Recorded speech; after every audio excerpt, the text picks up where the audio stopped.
Assalamualaikum warahmatullahi wabarakatuh. Saya Amelia Parlita Siregar, NPM 20040040009. Saya dari kelas 2A Malam Pendidikan Bahasa dan Sastra Indonesia. Saya dari room 2. Tim room saya yaitu Lili Asfitri Widuri dan Raihan Fatika. Di sini saya akan mempresentasikan materi mengenai manajemen peserta didik.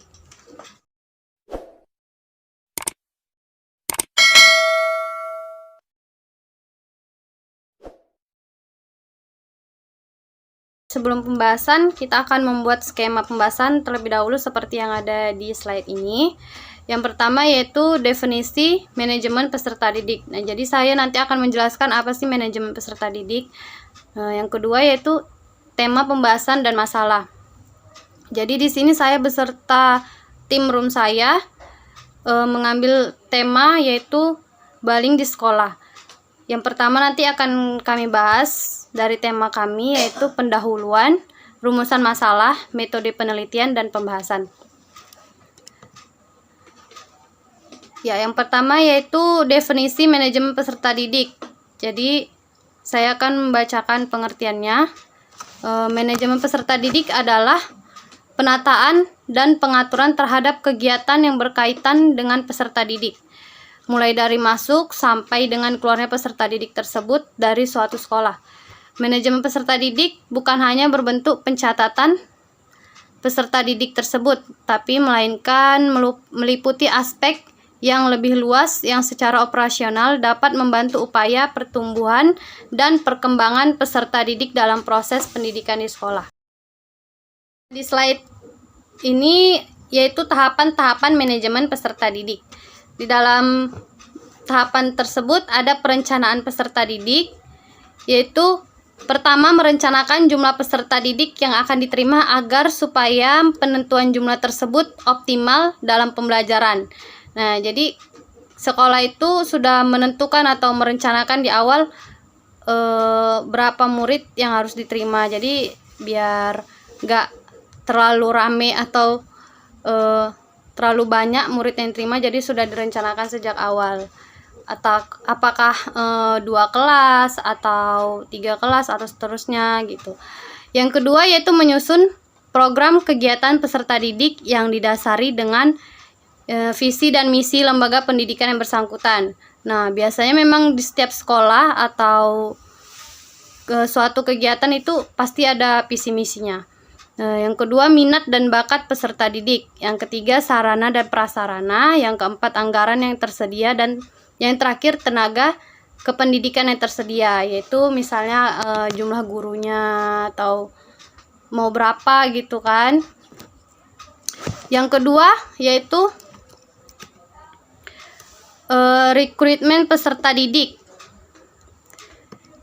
Yang ketiga seleksi peserta didik. Seleksi peserta didik ini biasanya di negeri lebih akurat dalam seleksi peserta didiknya, kayak mulai dari tinggi badan, berat badan, cek kesehatan gitu kan. Terus yang keempat ada orientasi peserta didik. Misalnya kayak masa orientasi siswa atau ospek kan di kampus gitu. Tapi sekarang lagi tidak diadakan diakibatkan pandemi. Yang selanjutnya ada pengelompokan peserta didik atau pembagian kelas. Biasanya ini menurut kelompok, misalnya entah jumlah laki-laki atau jumlah perempuan, atau berdasarkan prestasi sebelumnya.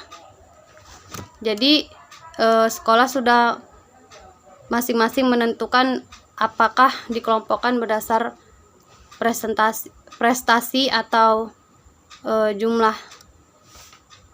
Ada pengelompokan peserta didik atau pembagian kelas. Jadi sekolah itu menerima lembaga pendidikan mengikuti kegiatan pembelajaran, ditempatkan dan dikelompokkan dalam kelas belajarnya atau kelompok belajarnya. Jadi misalnya kayak kelas unggulan itu dikelompokkan berdasarkan prestasi mereka gitu kan, digabungkan, atau ada yang berdasarkan cowok sama cowok atau cewek sama cewek, kayak contohnya tuh di pesantren atau madrasah. Terus ada di tahap pembinaan dan pengembangan peserta didik. Nah, jadi tahap ini dilakukan untuk membina dan membuat atau membantu mengembangkan potensi yang dimiliki peserta didik dalam beraneka ragam pembelajaran. Nah, kita akan masuk di tahap tema dari permasalahan yang tim saya dan termasuk saya yang mengambil atau mengangkat temanya, yaitu baling di sekolah. Pertama yang kita bahas itu adalah pendahuluan. Jadi masa remaja itu merupakan suatu fase perkembangan antara masa kekanak-kanakan dan masa dewasa, di mana pada masa ini remaja memiliki kematangan emosi. Emosinya yaitu emosi bisa sosial, fisik, dan psikis. Remaja juga merupakan tahapan perkembangan yang harus dilewati dengan berbagai kesulitan. Dalam tugas perkembangannya, remaja akan melewati beberapa fase dengan berbagai tingkat kesulitan. Sehingga dengan mengetahui tugas-tugas perkembangan remaja dapat mencegah konflik yang ditimbulkan oleh remaja dalam keseharian yang sangat menyulitkan masyarakat agar tidak salah persepsi dalam menangani permasalahan tersebut. Nah, dalam pembentukan kepribadian seorang remaja akan selalu ada beberapa faktor yang mempengaruhi, yaitu faktor risiko dan faktor protektif. Faktor risiko ini dapat bersifat individual atau sendiri, kontekstual atau pengaruh lingkungan, atau yang dihasilkan melalui interaksi antara individu dengan lingkungannya. Nah, jadi kita masuk di tahap rumusan masalah. Yang pertama, apa yang dimaksud dengan baling? Yang kedua, apa jenis-jenis perbuatan baling? Yang ketiga, apa saja faktor yang menyebabkan perilaku baling? Yang keempat, apa saja dampak yang didapat akibat dari perilaku baling? Dan yang kelima, bagaimana upaya pencegahan baling? Nanti kita akan perjelas satu persatu di slide selanjutnya. Nah, slide yang ketiga yaitu metode penelitian. Metode penelitian ini digunakan adalah kajian pustaka atau studi kepustakaan, yaitu berisi teori-teori yang relevan dengan masalah-masalah penelitian. Adapun masalah pada penelitian ini adalah untuk mengetahui perilaku baling di sekolah. Pada bagian ini dilakukan pengkajian mengetahui konsep dan teori yang dilakukan berdasarkan literatur yang tersedia, terutama dari artikel-artikel yang dipublikasikan dalam berbagai jurnal ilmiah. Kajian pustaka juga berfungsi untuk membangun konsep atau teori yang menjadi dasar studi dalam penelitian. Tahap ini kita masuk kepada pembahasan. Yang pertama itu adalah pengertian baling. Baling merupakan serangan berulang secara fisik, psikologis, sosial, ataupun verbal yang dilakukan dalam posisi kekuatan yang secara situasional didefinisikan untuk keuntungan atau kepuasan mereka sendiri. Baling merupakan bentuk awal dari perilaku agresif, yaitu tingkah laku yang kasar. Bisa secara fisik, psikis, melalui kata-kata, ataupun kombinasi dari ketiganya. Hal itu bisa dilakukan oleh kelompok atau individu. Jadi biasanya di dalam sekolah itu pasti ada saja yang namanya baling. Misalnya kayak ada suatu kelompok memang yang suka jahil atau ingin merendahkan teman-temannya, ada juga yang memang dendam secara individual terhadap temannya sendiri. Jadi pelaku mengambil keuntungan dari orang lain yang dilihatnya mudah diserang. Nah, di sini biasanya yang mudah diserang itu orang-orang yang banyak diamnya atau kurang bergaul. Tindakannya bisa dengan mengejek nama, biasanya juga atau ngejek materi keluarganya, ya kan? Jadi korban diganggu atau diasingkan dan dapat merugikan si korban. Yang kedua, yaitu kita masuk kepada tahap jenis-jenis baling. Barbara Coloroso tahun 2006 halaman 47 sampai 50 membagi jenis-jenis baling ke dalam 4 jenis, yaitu 1. Baling secara verbal. Perilaku ini dapat berupa julukan nama, celaan, fitnah, kritikan kejam, penghinaan, pernyataan-pernyataan yang bernuansa ajakan seksual atau pelecehan seksual. Bisa jadi teror, surat-surat yang mengintimidasi, tuduhan-tuduhan yang tidak benar, kasak kusuk yang keji dan keliru, atau gosip dan sebagainya. Yang kedua yaitu baling secara fisik.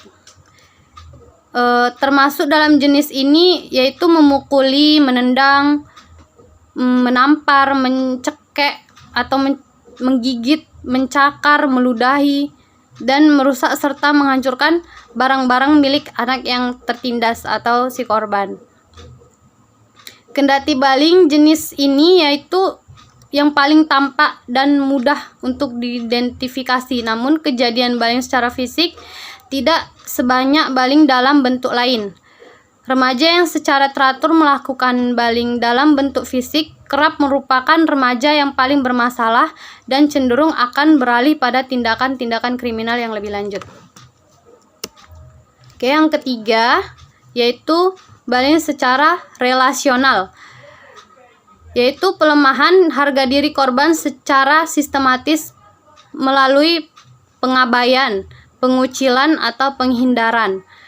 Berikut perilaku ini dapat mencakup sikap-sikap yang tersembunyi seperti pandangan yang agresif, lirikan mata atau helaan nafas, cibiran, tawa, mengejek. 4 yaitu baling elektronik. Merupakan bentuk perilaku baling yang dilakukan perlakuannya melalui sarana elektronik seperti komputer, handphone, internet, website, chatting room, email, SMS, dan sebagainya. Biasanya ditunjukkan untuk meneror korban dengan menggunakan tulisan, animasi, gambar, dan rekaman video atau film yang sifatnya mengintimidasi, menyakiti, atau menyudutkan. Baling jenis ini biasanya dilakukan oleh kelompok remaja yang telah memiliki pemahaman cukup baik terhadap sarana teknologi informasi dan media elektronik lainnya. Kita akan membahas yang ketiga yaitu faktor-faktor baling. Pada umumnya anak-anak korban baling ini memiliki salah satu atau beberapa faktor resiko berikut. Yang pertama dianggap berbeda, misalnya memiliki ciri fisik tertentu yang mencolok seperti lebih kurus, gemuk, tinggi, atau pendek dibandingkan dengan yang lain.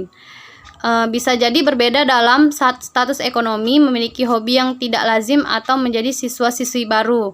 Ya, ini seperti ini memang sering kita temui di suatu sekolah. Yang kedua, dianggap lemah atau tidak dapat membela dirinya. Yang ketiga, memiliki rasa percaya diri yang rendah. Yang keempat, kurang populer dibandingkan dengan yang lain, tidak memiliki banyak teman. Nah, ini yang seperti ini orangnya mungkin kurang bergaul atau lebih banyak diamnya. Keempat ini kita akan membahas dampak yang didapat akibat dari perilaku baling. Jadi baling memiliki berbagai dampak negatif yang dapat dirasakan oleh semua pihak yang terlibat di dalamnya. Jadi baling itu nggak ada dampak positifnya, pasti dampak negatif karena dia merugikan orang lain, baik pelaku, korban, ataupun orang-orang yang menyaksikan tindakan baling. Hasil studi yang dilakukan National Youth Violence Prevention Research Center Standards tahun 2003 dalam Amnesty tahun 2009 menunjukkan bahwa baling dapat membuat remaja merasa cemas dan ketakutan, mempengaruhi konsentrasi belajar di sekolah, dan menuntun mereka untuk menghindari sekolah. Bila baling berlanjut dalam jangka waktu yang lama, dapat mempengaruhi self-esteem siswa, meningkatkan isolasi sosial, memunculkan perilaku menarik diri, menjadikan remaja rentan terhadap stres dan depresi, serta rasa tidak aman. Dalam kasus yang lebih ekstrim, baling dapat mengakibatkan remaja berbuat nekat, bahkan bisa membunuh atau melakukan bunuh diri. Tahap yang kelima yaitu upaya pencegahan bullying. Nah, ini nih. Jadi sebagai kepala sekolah, tentunya misal nih saya sebagai kepala sekolah ya kan. Tindakan sebagai kepala sekolah dalam upaya pencegahan bullying. Yang pertama itu memberitahu pada siswa bahwa bullying tidak baik dan tidak dapat dibenarkan dengan alasan maupun tujuan tertentu atau tujuan apapun itu. Setiap orang layak diperlakukan dengan hormat, apapun perbedaan yang mereka miliki. Nah, benar. Yang kedua, memberitahu pada anak mengenai dampak-dampak bullying bagi pihak-pihak yang terlibat maupun bagi yang menjadi saksi bisu. Yang ketiga, memberi saran mengenai cara-cara menghadapi bullying. Setelah diberikan pemahaman mengenai bullying, anak-anak juga perlu dibekali pengetahuan dan keterampilan ketika mereka menjadi sasaran dari bullying agar dapat menghadapinya dengan aman tanpa menggunakan cara-cara yang agresif atau kekerasan yang dapat semakin memperburuk keadaan. Cara-cara yang dapat digunakan contohnya dengan mengabaikan pelaku, menjauhi pelaku, atau menyampaikan keberatan mereka terhadap pelaku dengan terbuka dan percaya diri. Bangun hubungan dan komunikasi dua arah dengan anak, kayak face to face ya kan. Biasanya pelaku bullying akan mengancam atau mempermalukan korban bila mereka mengadu kepada orang lain. Dan hal inilah yang biasanya membuat seseorang atau korban bullying tidak mau mengadukan kejadian yang menimpa mereka kepada orang lain. Nah, jadi misalnya diancam nih, mendorong mereka untuk tidak menjadi saksi bisu dalam kasus bullying.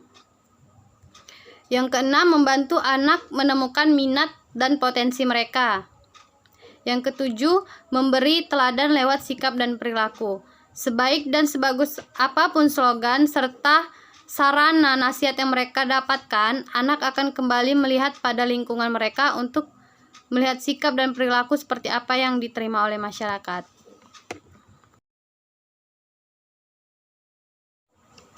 Nah, di sini gambar bullying.